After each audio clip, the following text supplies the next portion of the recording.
కేసీఆర్ కాళేశ్వరం కట్టిండి కనుక ఇలా బంగారమూల పంటలు పండుతున్నాయి మా మెదక్ జిల్లాలో. బంగారమూల మా రైతులు బతుకుతున్నారు. ఇలా భూముల ధరలు పెరిగినాయి కేసీఆర్ వచ్చినాక. అరే మీకు తెలియదా చెల్లె, అప్పుడు ఇదే గజ్వేల్లో 5 లక్షలకు 10 లక్షలకు భూమి కేసీఆర్ వచ్చినాక ₹1 కోటి పెరిగినాయో లేవా? భూముల ధరలు విలువలు పెరిగినాయో లేవా? కాంగ్రెస్ వచ్చినాక ఏమైంది?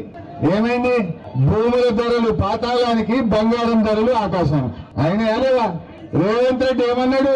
కళ్యాణ లక్ష్మి ₹1,00,000 ఇచ్చిండు కేసీఆర్, నేను తులం బంగారం కలుపుతా. కలిపిండు ఎవరికన్నా?